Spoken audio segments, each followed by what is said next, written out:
Hey everyone, welcome to 49ers After Dark. We're your hosts. This is Jessie Naylor, who's wearing Vans in a very tasteful cross. Oh, and some Grant Cohn merch. I'm Grant Cohn wearing Grant Cohn and Grant Cohn. Lots of Grant Cohn. I like this shirt. It's long sleeve. I really like this hat. I like this hat that I'm thinking I'm going to walk around in public wearing it being like, yep, I made a hat with my face on it. And this is my name. If you don't know me, this is me. Yeah. I think it's tasteful. Here I am, and here's me on a hat and a shirt and these shorts. It's like Grant Inception everywhere. I love it. Yeah. I want to walk around just so I can see someone be like, hey, dear, look at that douchebag. Be like, yeah, that's me. I'm the guy wearing all of it. Yes. Anyway, Trey Sermon got cut today, waived. Very interesting. The Niners play a game in less than 2 weeks. We're going to talk about how short Trey Lance's leash is and if he's the one with the shortest leash. And Jimmy Garoppolo, we get to keep talking about Jimmy for like another year. Okay, let's start with Trey Sermon though.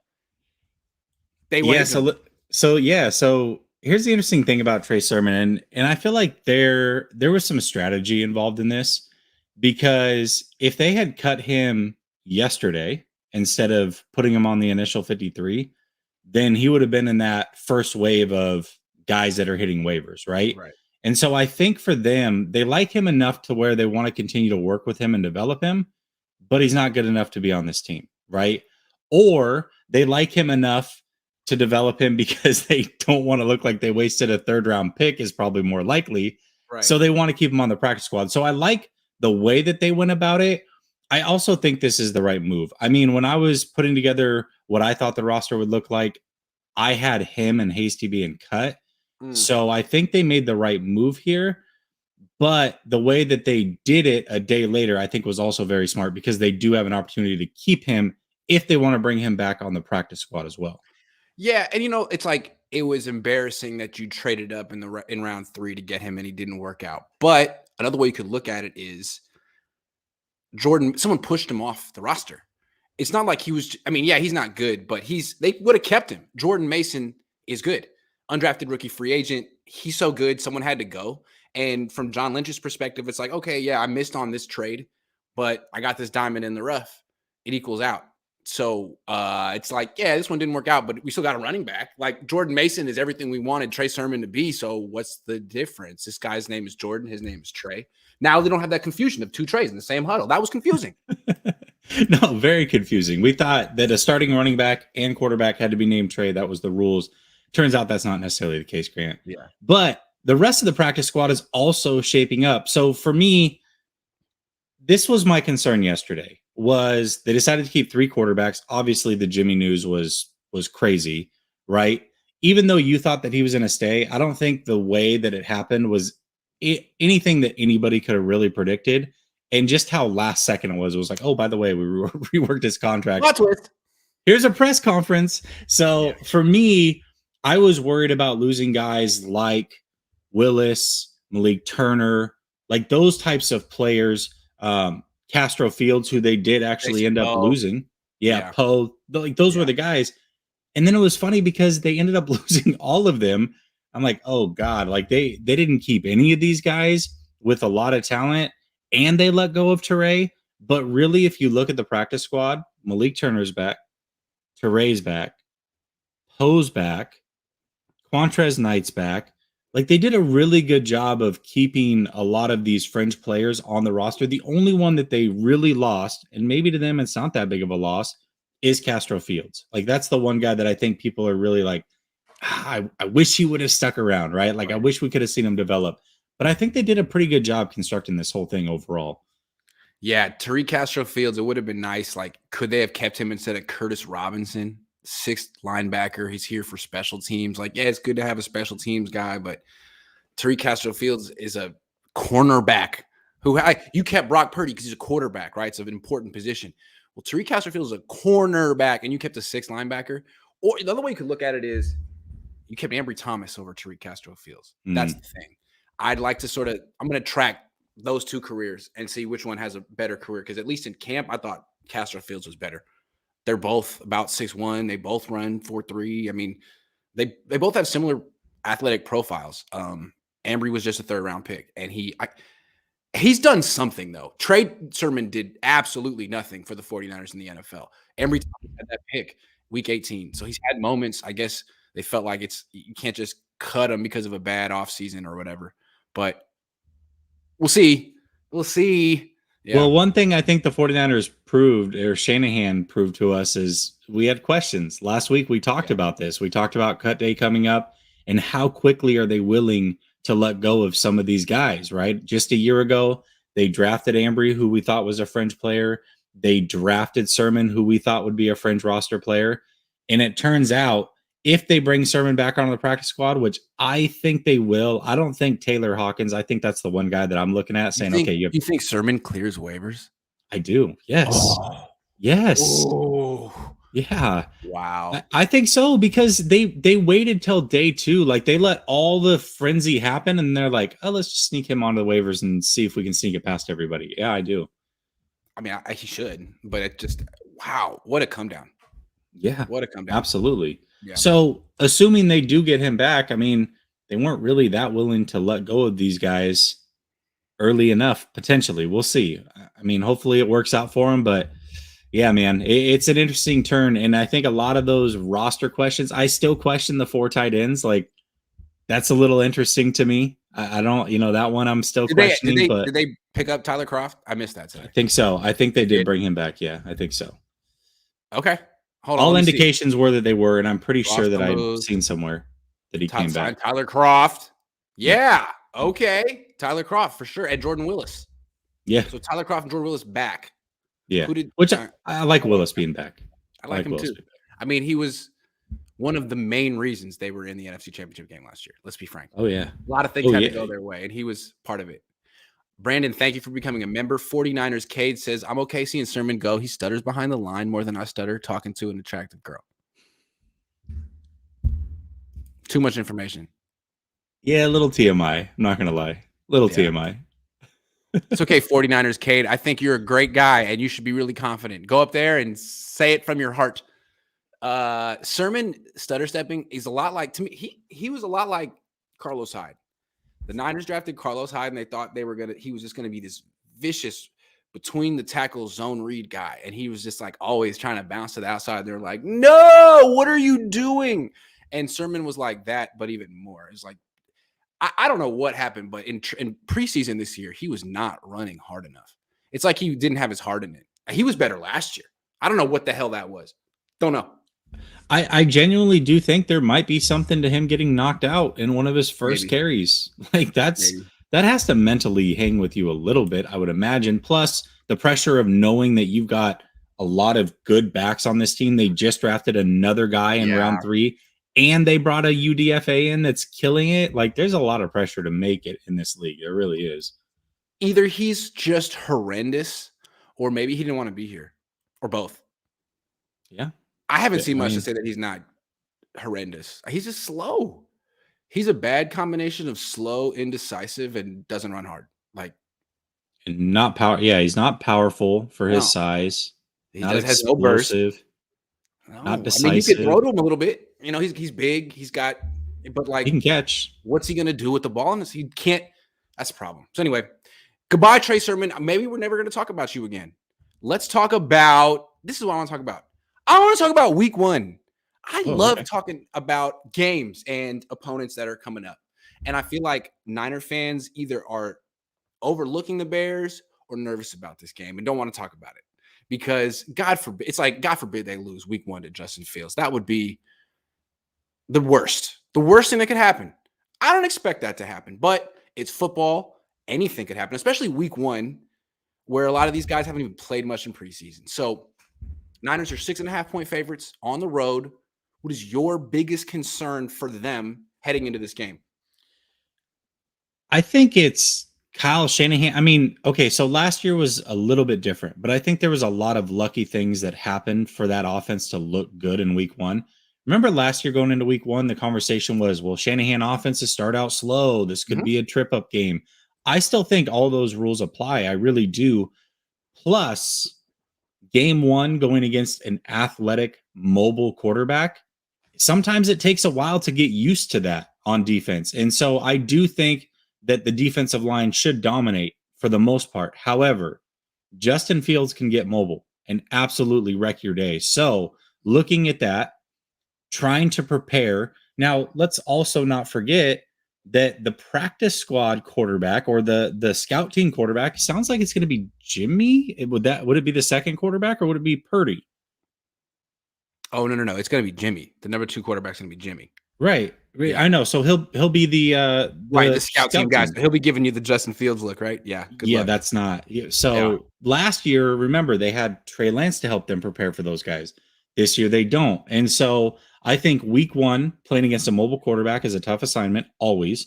Mm-hmm. And then the second thing is Kyle Shanahan offenses tend to start slow. And now imagine that you're throwing in a first time starting quarterback. I mean, for the most part, into that offense to run things. I think there's a real serious chance here that this offense sputters week 1. Yeah. Yeah. I mean, here's the way I look at it. I feel like a lot of people, like the national media, love that. The national, you made that, by the way, right? Yes. The national media is making it this whole season about Trey Lance. Is Lance ready? Is Lance gonna shit the bed in Chicago? And what if he does? Will they bench him at halftime? What are they gonna do? To me, I'm not looking at it like that. This team has done so much with Jimmy, who you know how I feel about Jimmy. And so to me, that's not the question here. He's not the concern. I mean, he could come out and throw 4 picks. I don't think he will. To me, the concern is let's take it back to last year when they played Chicago. In Chicago, they did this game last year. All right. Everyone talks about the Bears suck. The Niners are the best team in the league, or at least, beyond, like, when you take the quarterback out of it. The Niners were losing to the Bears at halftime last year. They were going to lose that game until what happened, Jesse? Deebo Samuel, 82 yards, screen pass. Yeah. Deebo. Okay, so that was the moment when Deebo went from being a very good NFL player to being super Deebo. You were looking like, oh, he's a cheat code. This guy's a freak. I didn't know but he's a cheat code. And then he was for the rest of the year. If the Niners have that player in this game on September 11th, they're going to cover the spread, smoke the Bears. If it's Deebo, the Deebo we saw in preseason, I wouldn't call that. I felt like last year that was super Deebo. Remember in Super Mario, you'd have the mushroom, eat the mushroom, you became Super Mario. That was super Deebo. The Deebo we saw in preseason, that was like a double Deebo with cheese.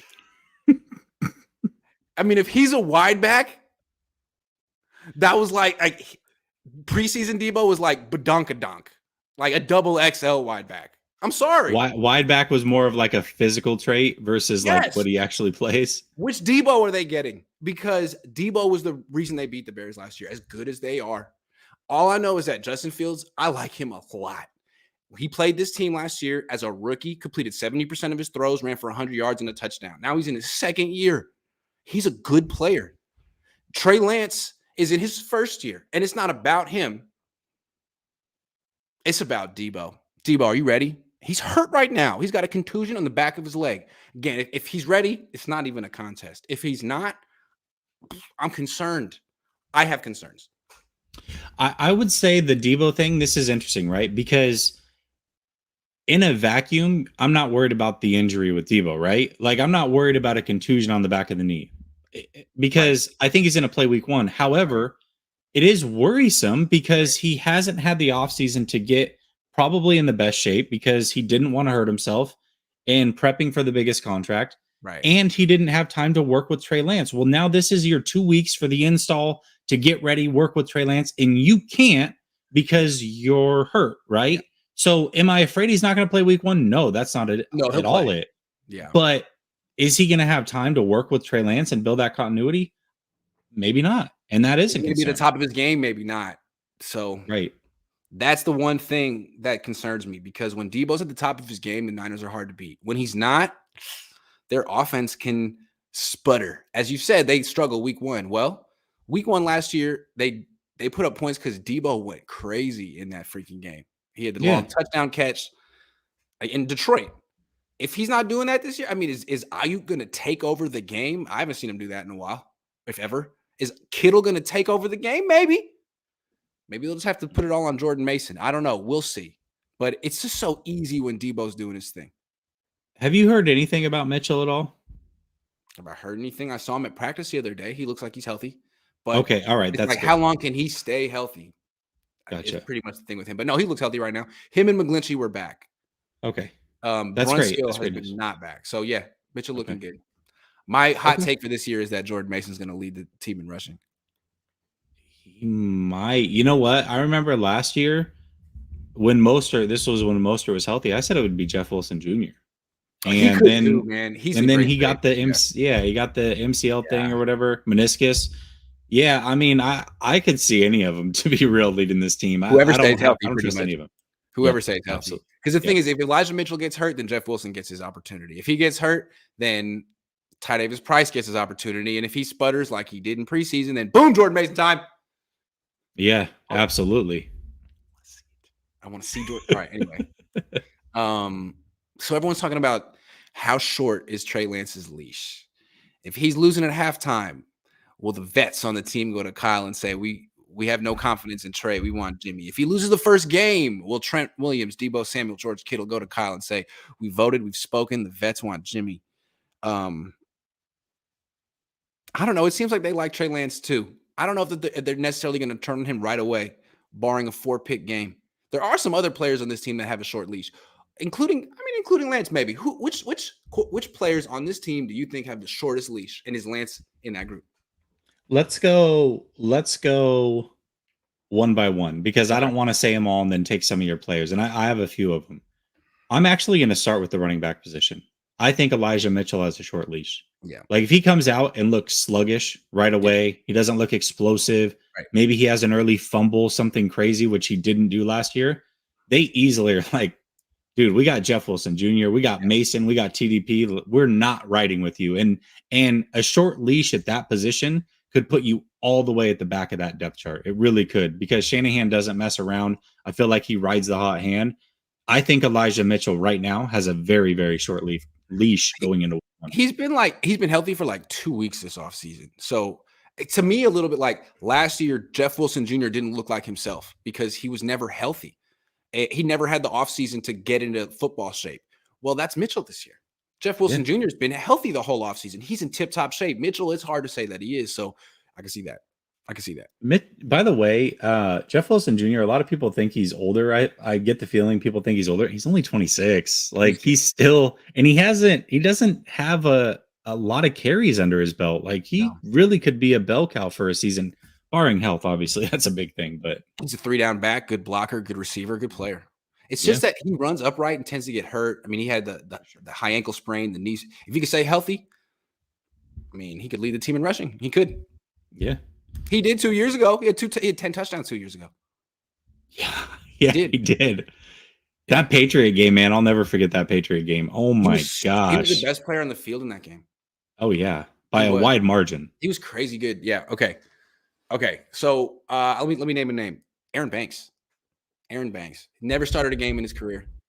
He might be Josh Garnett. He could get replaced immediately by the guy they picked up today off of waivers. What was his name? I forget his name. Hance. No. They picked up. Is it Hance? Hance. Whatever. What is dude's name? Cleveland. Yeah, from Cleveland. Yep. His name is. They also have Poe sitting there too, that they could call up at any time. Blake Hance, of course. Him, Poe, McKivitz. I mean, there's so many options. So him. Who else? I think. Yeah, I said no. Brendel? Yeah, I do. I think any three of those guys on the interior have a short leash. To be real with you, I could see Brendel having a short leash. I think there's a reason why they kept Zakelj on this roster. I think they look at him as a center long term. I really do. Yeah. And so, whether it's him or if I think Brunskill's health plays into this because he could come in as well, a veteran that they trust. Yeah, I do. I think any one of those three interior offensive linemen certainly could have a short leash. I really do. With Zakelj, I think the thing they like about him as opposed to Poe is Zakelj's kind of like Brunskill in the sense that he can theoretically, they feel like they can project him playing all 5 positions. Both tackle spots, both guard spots, and center. Because he's a guard right now, but he's 6'6". He's got the body to play tackle if he needs to. and he apparently can play center too, or they want him to. That's Brunskill. And Brunskill's hurt, and Brunskill's not going to be on the team next year. He's going to be a free agent, and I'm sure they're thinking 1 year ahead of time, and maybe they're thinking he is the next Brunskill. So, as opposed to Poe, who can't play tackle, too short. No, not at all. Not at Someone all. said he might be a good guard though someday. Someone said to Trent Williams, Jason Poe, he's so short. He's 6'1". He's like, is he? They list him as 6'1". Like, are you sure he's 6'1"? I don't know. He's not 5'11"? Hey, are you sure he's not 5? So, yeah, a little bit different. Have you been able to like stand next to him and try to gauge how tall he actually is? Because you're about 6'1" yourself, right? Fro. It's hard to tell. He's got a couple inches on the fro, which is always deceiving. Yeah. All right. And he's got cleats on probably. Yeah. Yeah. And then the thing with like Trey Lance's leash, it's interesting because I don't know if you heard Kurt Warner talking with Rich Eisen about this. He's talking about his situation where he was on the Giants when Eli Manning was a rookie. And Eli was terrible that year. And, Kurt Warner was decent. And I guess, they benched him frequently for Eli because they were trying to prepare for the future. And a lot of players in the team aren't necessarily concerned about the future, part of the future. They want to win. And they wanted Kurt Warner to start. And it's kind of explaining the kind of pressure that can come from inside your own locker room if you're not winning with the young quarterback. But again, I don't necessarily foresee the Niners losing a bunch of games and Trey being the reason. If he is, we'll talk about it at that time. I just don't see that happening. I don't either. I really don't. But it is interesting. I mean, it's funny because we didn't actually even have this as a full topic. But to me, like it's interesting because I keep hearing this phrase thrown out there. Well, if he doesn't want to get benched, that's on him. As long as he plays good enough, he'll stay in. Nobody would have said that if it was Purdy or Sudfeld back there. Not a single person. Now, all of a sudden that it's Jimmy Garoppolo, this perceived leash gets a lot shorter. Now, that doesn't mean that's what Shanahan's thinking, but that's what the fans are thinking. And I find it really odd because if Jimmy has to play an extended amount of time, he's not winning a Super Bowl either. Like they don't have, if Trey Lance isn't the answer at quarterback to win a Super Bowl this year, they don't have that answer on this roster. Exactly, they don't have the answer. Right. So it doesn't matter. You've got to let him go through his growing pains. Again, this is why they should have done it last year, like we said the whole time. Exactly. That's a good point. Like just pressing the eject button after one loss. Say they lose to Chicago week 1 and Trey Lance is shaky. Like, experiment over, going back to Jimmy. Going back to Jimmy to do what? To be a wild card team and run the ball in the playoffs and come up short? Like, great. That's who you are. It's like, you can understand it. It's like the Blazers. They clung to that Damian Lillard, CJ McCollum backcourt forever. It's like, it makes you guys playoff team. You'll win 45, 50 games, sell playoff tickets. You're not going to win a champion. It's not going to work. How many years do you have to go to the playoffs and lose before you figure out it's not good enough? You have to blow it up and try something different. That's my analogy. Like it happens a lot in the NBA. A team tops out, the Jazz. You're not going to make it. Blow it up. Do something different. I think the Niners topped out with Jimmy Garoppolo. So going back to him, it's like, okay, it'll feel good when you have a few more wins and losses and you go to the playoffs, but you're not going to win freaking Super Bowl. So what's the deal? I talked for 4 years about getting rid of CJ McCollum. Like I knew it wasn't going to work forever, Grant. I swear. Yeah, it's true. But no, that's just it, right? Like, so that's the perceived answer, right? Is, we know we can win games with Jimmy, but it's like the ultimate goal is to win a Super Bowl. Winning games is not, that's not the goal here. Yeah.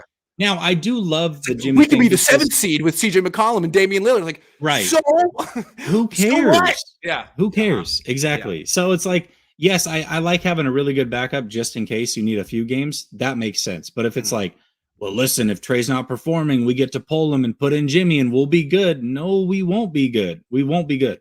We just won't. And Kyle Shanahan's stock will really take a hit if he just gives up on Trey Lance after 3, 4, 5 starts. Like, dude, you gave up the farm for this guy. People don't forget. You can't just switch back and be like, you know what? Psych. Like, no, you can't play. You can't just pull the psych card. Psych. Everybody keeps saying it's Trey Lance's fault if he gets pulled. No. It's Kyle Shanahan's fault. If this doesn't work, it's not on Trey Lance. It is on Kyle Shanahan. True. Kyle Shanahan's the one that made the choice. Kyle Shanahan's the one that decided to sit him. Kyle Shanahan's the one that decided to put this offensive line in front of him. Yep. Kyle Shanahan is the one that decided to bring back Jimmy Garoppolo. If Trey doesn't work, it's not a Trey problem. It's a Shanahan problem. But here's how Kyle made it very complicated. Had he got rid of Jimmy last year as soon as that, because when you make a trade like that, you usually just get rid of the quarterback and start the young guy and go with it. But he didn't. He kept Jimmy. It was highly irregular. And the idea was, we like Trey, but we're not just going to throw him in there and live and die with his growing pains. We're going to play him when he's ready, right? No one knows what ready is. But if he comes out here and doesn't look ready the first couple of games, then by Kyle's own logic, he shouldn't be playing. Because the whole idea was he's going to be seasoned. He's going to sit and season on the practice squad, on the scout team. And then when he's ready, he'll play. So Kyle created a referendum on Kyle. On Trey? Is he ready? Is he ready? Is he ready? Every play, every throw, right? So I mean, that's the thing. If he doesn't look ready, if they lose a couple games, they might go back to Jimmy just so they can win and feel good about themselves while Trey gets ready. While I would say the only way you can get ready is by freaking playing. Yeah, Kyle. Yes. And frankly, if he's not ready after last year, what does that say about your plan, your ability to develop him on the bench? Maybe that doesn't work. Maybe he needs to play. See, it's a tough spot. It's a really tough spot. But it's a spot that he's put himself in, right? Yep. Like this is the spot that he chose. So however it falls, that's why I think he's going to be stubborn with it. I really do. I think the thought that Jimmy's there, and so maybe the leash could be short. I really don't think it's as short as what people think. And that's why I think talking about some of these other players that probably do have some short leashes is important, because I think they're more realistic. Look, I think Kyle wants to give Trey a very long leash. That's his guy. Players are different. Players want to win now. That being said, all the vets on this team are locked up long-term. So the future should be important to them. Deebo's here for 3 years. Kittle's here for a few more years. Armstead, everyone's locked up except for Bosa, who's going to get locked up. So they should be invested in the future, I think. What key player on the Niners needs to get to the Super Bowl this year to be validated and get paid? Nobody to get paid. Nobody. Not that kind of team. No. So I think these team leaders should really think hard. And if they turn on Trey after 1 or 2 games, shame on them. Because what are you going back to? The 20th best quarterback in the league? Give me a break. I mean, it's not like you're saying, it's Joe Montana. We can't afford to let Trey Lance learn. We got freaking Joe. You don't have Joe Montana. It's like, which quarterback do you want to make mistakes? The guy who never learns from them, or the guy who's 22 and might just improve? Who do you want out there making mistakes? I'll take Trey. Yeah, absolutely. No, I mean, and that's exactly what it has to be. I agree with you. I think the perceived leash is really not that big of a deal. I don't think it's that short at all. I really don't. CJ Smooth says, what's the likelihood Jordan is a starter midseason? I think it could definitely happen. I mean, last year, no one thought Elijah Mitchell was going to be the leading rusher going in, like when week 1 started. No one was like, hey, watch out for Elijah. And then getting 20 carries a game. Why couldn't Jordan do that? Yeah, and here's the funny thing, too, about preseason. Last year, if you remember, it was Sermon was the next man up. But as soon as Mostert went down, it wasn't Sermon that came up. It was Mitchell, right? And even this year, we don't know the pecking order right now. Right, exactly. And even this year, when some of the corners went down, it was guys like Knight who they cut and took a chance on. Guys like Castro Fields that were the starters. Right. But they didn't make this team. So it's funny, they do these things in preseason where you have this perception that, this guy is next in line. He's on the depth chart. That's not always the case. Teams just play guys to play guys sometimes. We don't even know who their starting running back is going to be week 1. It could be Jeff Wilson Jr. Yeah. He's had a great offseason. Elijah Mitchell's been hurt most of the time. So we don't even know. Yeah. That's a good point. Carlos says Lance needs to make good plays with Kittle. When this happens, he's going to be all right. Mullins could, right? 3rd down, hit Kittle. Yeah, that's a good lesson for any quarterback coming in. Throw to Kittle. Yeah, yeah. Throw to Kittle. You know, I mean, the thing with Kittle is they overuse him. He gets worn down. He misses time. But when he's out there and healthy, throw to Kittle. They can't throw to Kittle enough. In fact, they don't throw to Kittle. Throw to him in the red zone, end zone. Throw to Kittle. He catches the Throw ball. to Dwelly. Dwelly's got the sure hands. That's a good point. Scott says, if the interior O-line is bad as expected, don't see Jimmy doing any better than Lance. Alex Mack retiring after free agent and draft really bothers me. I mean, it sounds to me like Alex Mack was pretty clear. Like, hey, guys, I'm probably not going to play this year. I'm getting married. And the Niners were like, think about it. He was like, nah, I don't think I'm going to play this year. They're like, don't rush into a decision. They're like, I don't want to play football anymore. And they're like, hey, come on, take a little time. I think they were, I mean, I don't know, but it just felt like they were in denial about it. How old? He's almost 40 years old. What was he going to do? Even the way they talked about it sounds like they were in denial, because every time they were asked, they're like, we think we know, but we'll let him tell you guys. Like, exactly. Okay, bud, we get it. Yeah. Also, there's a little bit of, we're getting to know Chris Forster, the offensive line coach. A couple things about him. Kyle trusts him. He's old school. I think his dad knows him. Kyle trusts him. I think he worked for his dad. 2, he has very strong opinions. 1 is that Jake Brendel is the truth, even though the guys played like no, not at all. So Chris Forster has a hot take. Kyle believes him. We'll see if Chris Forster is the truth, because if he's right about this, then wow. I mean, how did you know? How did you know? Yeah, it's amazing. Yeah. 3 snaps in the last 3 years. Last 3 years. Wow. Literally the Raheem Mosterts of centers. I love it. We'll take it. Unreal. Jesse Pridgeon says, seems like some Niners fans are okay with just being a playoff team. I agree. I agree with that. Too. I also go ahead. No, go ahead. I was just going to say that I think 49er fans, some 49er fans genuinely do think that when you say, oh, they can't win a Super Bowl with Jimmy, they're like, well, how can you say that? They made it. Just look at the history of the league, right? I think there's been 11 Super Bowls out of 56 or whatever that have been won by non-Hall of Fame caliber quarterbacks. Okay. Yeah. A lot of non-Hall of Fame caliber quarterbacks make it to the Super Bowl. They don't win a lot. When you talk about guys like Flacco and Nick Foles, these are exceptions, not the rules. And I challenge you, go find a non-Hall of Fame quarterback that made the Super Bowl, lost, and made it back. It doesn't exist. Yeah, like there's a one-off, and Jimmy had his chance, and he fumbled it. He blew it. Sorry. And that, by the way, that number shrinks even more when you go from non-Hall of Fame caliber down to players that have never made a Pro Bowl. Because guys that people say, oh, journeyman, horrible quarterback, most of those guys made Pro Bowls, including, guess what, Trent Dilfer. Also, his numbers in the playoffs are terrible. They're even worse in the fourth quarter. You look at Flacco's numbers in the playoffs, they were great. Foles' numbers in the playoffs, they were great. So those guys, like, they would take their game to another level. Like, who the hell do you think you are? And why are you playing this well? Jimmy's not like that. Jimmy plays his best in November.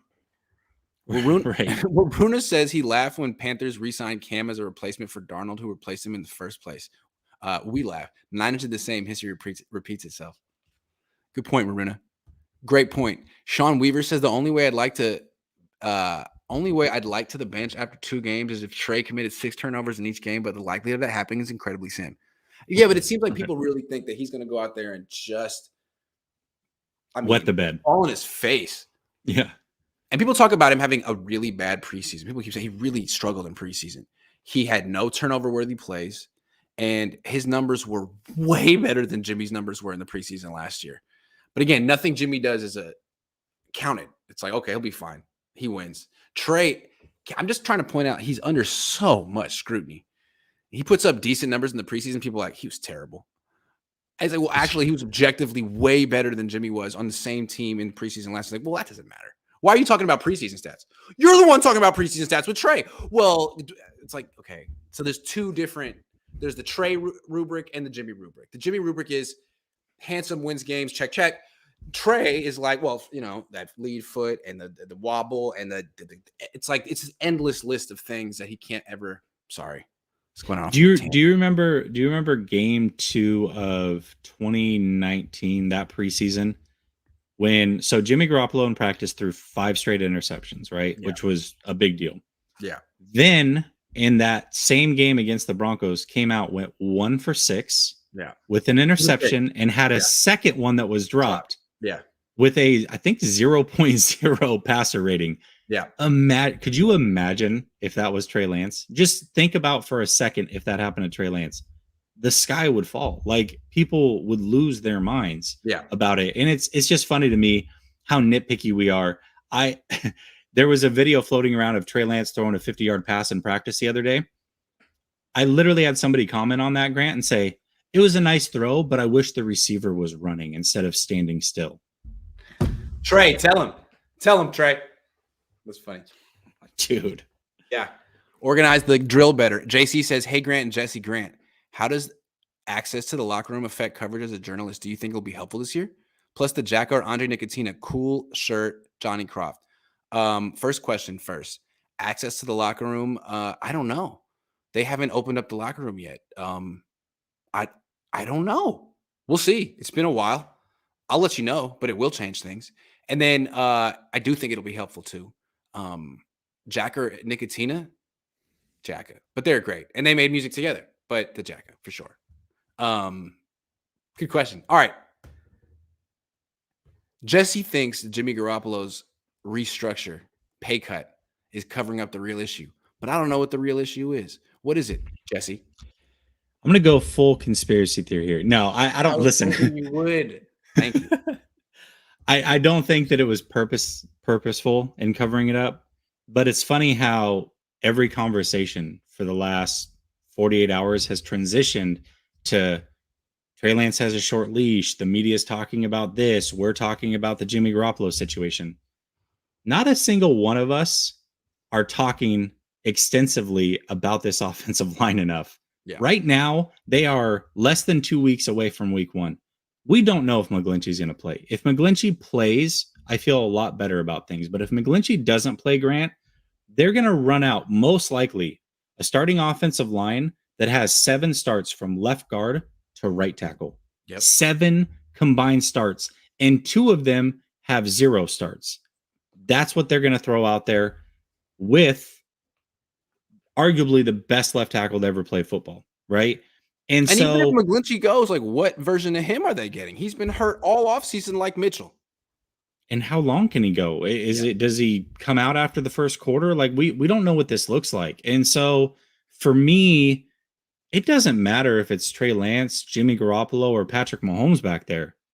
If that's the offensive line, they may struggle mightily no matter who the quarterback is. And I think that's the real conversation, because that right there, and I purposefully didn't bring it up when you asked what can derail the Bears game in week 1. Right. This really is the biggest thing, Grant. Like, this is the number one thing.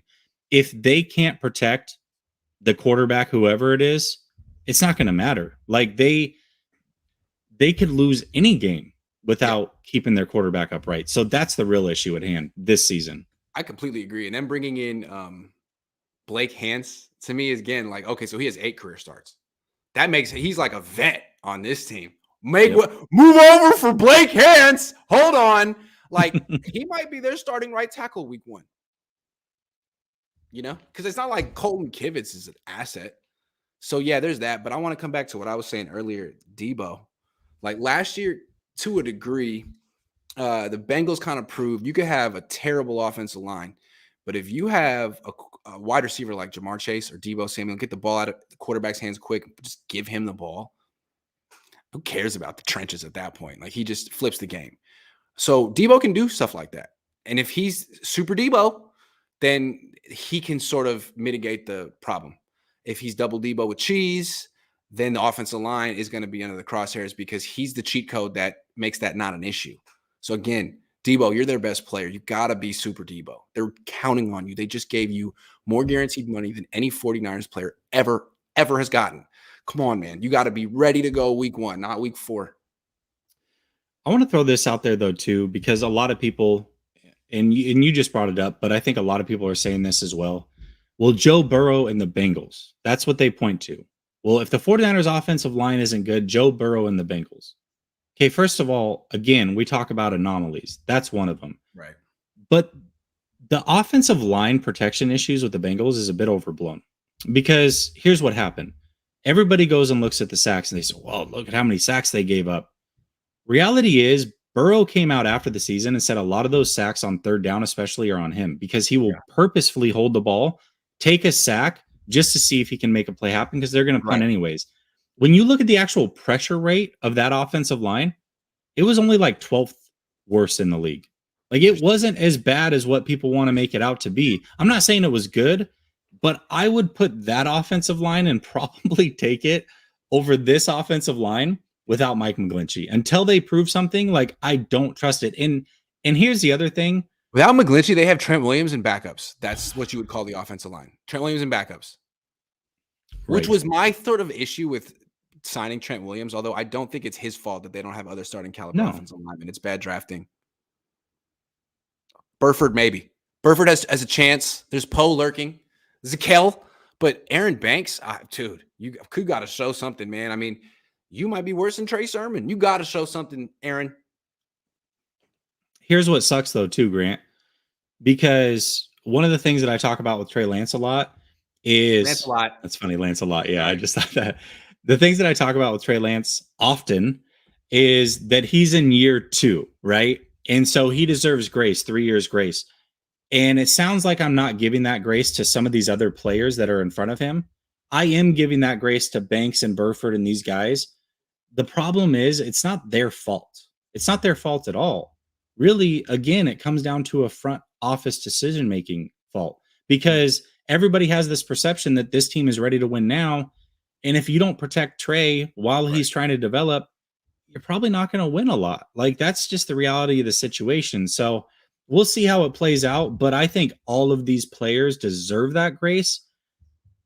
I just don't know how patient we can be with any of them because it is a perceived win now roster. Yes, Dustin the Gale says, why is the national media so obsessed with saying Jimmy brought the Niners to a Super Bowl and an NFC championship? Why do their fans want to move on? I can't take it. Yeah, I mean, to me, like, if you really are watching this team, they gave Jimmy 5 years. He couldn't get over the hump. They got to try something different. I mean, going back to Jimmy is like, it's insanity. It's been proven it doesn't work. You're trying again to do something you know doesn't work.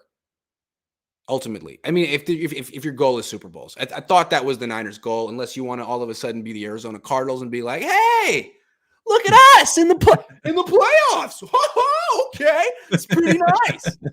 I'm sorry. I thought these were the Niners. Yeah, I'll say this, and this is not necessarily the fault of these guys, but it's impossible to watch all 32 teams close. It just is. And so whether it's the 49ers or any other team, if you've got content creators for those teams and you want to know what's really going on, I really suggest tapping in with them because that's all they focus on. Here's my question to anybody that thinks that Jimmy took them anywhere. If you can give me one playoff game, just one, that's all I'm asking. He's been in 6. Just give me one playoff game that he was the reason they won. Oh my God. Easily, the NFC Championship game 2019, those 6 completions. Right. They were the best. His 8 passes and 1 was almost intercepted. Just incredible. Talk about efficiency. You want to talk about efficiency? That's all I needed. Red and gold. Thank you. Peyton Wisdom wanted to get Jesse's take on this one. Do you think Shanahan could be fired if he squanders another year of Mitch Wishnowski's prime? You know, Mitch Wishnowski's in a contract year. Big year for Mitch. Is he really? Yeah. Also, Robbie Gould, too. Oh. Also, Tabor Pepper. The 3 of them all have to really perform this year. Otherwise, Pepper's definitely coming back. They might I move don't on know, from man. Long snapping is difficult. All of a sudden, it can go. We've seen people all over, they're great and all, but they can't do it anymore. Tabor, a lot of pressure on you. Remember, what was it? Junkin for the Giants. Remember that game in like 2002? Like a mental block all of a sudden. Gosh, just couldn't snap. Kyle Nelson with the Niners, all of a sudden, they got rid of him real fast. He went from being the best to being the worst immediately. So, yeah, Tabor. We're all watching you, Tabor. You think Trey Lance is under scrutiny? Tabor. Talk about short leashes around here. Peyton, to answer your question 100%, yeah, if you squander Mitch Wishnowski's prime, like, you're out of here. Yeah, Mitch is already 30, I think. Deontay says if the Niners were going by potential and physical attributes, why not just go with experienced Fields at 3? Name one thing Lance does better than Fields. Oh, I got a lot of them, actually. I can Go give you a ahead. ton of them. Go ahead. So first of all, one thing is that Trey Lance coming out of college was efficient under center, 39%. Not something Trey or Fields did. The other thing is that Trey Lance had a verbose playbook. He had to get in huddles, talk to 10 other men, get up to the line of scrimmage, call his own protections, call his own audibles. Fields didn't call his own audibles, didn't call his own protections. And plays are, I look over at the sideline and you're holding up cardboard paper with cutouts on it. So I think mentally, Trey Lance was certainly in a better place than what people want to say he was in. Mhm. I also, right away, one thing that you definitely notice between these two, and this is sometimes impossible to teach. Russell Wilson and even Patrick Mahomes, as great as they are, still struggle with this, and it can be an issue. When the pocket collapses, you cannot run straight backwards. No. That is not how it works in the NFL. That's what Justin And Fields does. all the time. All the time. Trey Lance So he's is really mobile, but he runs fantastic. himself into sacks all the freaking time, and it's Yes. annoying. So it's like your Yes. mobility is a double-edged sword. With Lance, his mobility is a positive. Yes, absolutely. So, and one thing we have seen from Lance since he's come into the league, and we'll see how long this tends to be an issue, is he holds on to the ball for a long time. But Fields was the worst out of all of those quarterbacks coming out of college. That was an issue in college. It wasn't for Lance. And so Lance, it's turned into a little bit of one. I think that's probably because he's trying to get used to the game speed. That might always be an issue for Fields. So Yeah. those are the things that I would talk about when it comes to Trey Lance versus Fields. I think Fields is fantastic. I was always a Lance guy. Fields I would have been fine with, certainly. I think Fields might be better early, and that might frustrate a lot of fans. And there's a lot of fans that will say, I told you so. This is not a sprint. This is a marathon. And I am willing to bet a lot. Says by the end of 2023, we're going to look at it and go, Lance was clearly the better player and the right choice. That being said, I like Fields. He's faster than Lance, quicker than Lance, more accurate than Lance. He's good. But everything you said is dead on. I agree with that. Carlos says against Arizona last year, defense hold game close. This season, we see a lot of these. So 1 or 2 touchdowns per game is okay for the win, running defense. Yeah, I mean, that's been the Niners' formula for years. They've never been a quarterback-dependent team. It's just like, don't lose the game at quarterback, pretty much. Yeah, I mean, realistically, protect the football. That's your number one job at playing quarterback, protect the football. Jimmy didn't do a good job of that. If Trey Lance can do just that, which it's kind of built into his DNA, if he does just that, they'll win a lot of games. Red and Gold Al says Niners fans content with mediocrity. 80s Bayview HP native, and we're not happy with playoff trips. Thank you, baby. Mm-hmm. I don't know. Maybe if it's something about Santa Clara, but HP, not having it. Playoff trips. That's the thing. Like down in Santa Clara, it's like, oh my God, this is playoff football. This is new to us. At Candlestick, man, that's just, I mean, they've had a lot of serious moments at Candlestick, and they knocked it down. It's not even there anymore. Doesn't see the interest doesn't even peak until NFC Championship there. Keneal says, what's up, Grant and Jesse? Trey's biggest strength is mental. It's not going to fold. This will bring the best out of him. He's built for this. Yep. Yeah, it's mental plus the overwhelming physical gifts that he has too. That's also nice. But the mental's good. Justin says, what will the Niners use this newfound draft capital on? O-line help, maybe? I think that they've tried to get O-line help. Like it's not like they're not drafting O-line. It's just they're not necessarily hitting on some of the O-line. Now, thank goodness, it looks like Burford looks like a player. Banks, maybe we'll see. But early on, it doesn't look great. I mean, they're going to have to look. Jake Brendel, I love you at UCLA. We might have been there at the same time. He's like, well, probably not. But he's not a long-term solution. They have they wanted Alex Mack. They gave Alex Mack a 3-year deal. He was here for 1 year. This is like a Band-Aid year at center. They're going to have to get a center. So if it's in free agency or the draft, like that's number one priority. Get a freaking center. And probably some safeties too. Remember last year when we wanted them to allocate the money differently than just Trent Williams and go and get Lindsley, who's still arguably great left tackle and like just a couple, like no one else in your offensive line. It's about having good offensive line, not a good left tackle. And look at them now. Yeah, it sure would be nice to have a 3-year younger Lindsley and a pretty dang good left tackle right now. Just They saying. also I'm could've just had- gonna throw it out there. They could have had Creed Humphrey, but they took Aaron Banks instead. And then I heard freaking Chris Forrester was saying, yeah, everyone loves Creed Humphrey. Well, you compare Jake Brendel's combine numbers to Creed. Like, dude, stop it right now. 30. Stop it right now. Yeah, the combine like 6 years, 7. Yeah. Anyway, that's our show. Thanks for watching. If you want to get this awesome hat, awesome. I hate that word. It's phenomenal hat. Or that. Or the mug. Or the shirt. 49ersQCmerch.com, CPH1 promo code for 10% off. It's really high quality stuff made by Tony and Bryant Culp. Thank you very much. Shout out Everett Days for being the spearhead of the whole operation.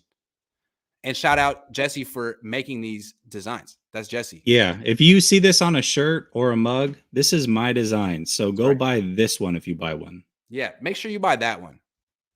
Or any of them. Or any of them. Thanks for watching.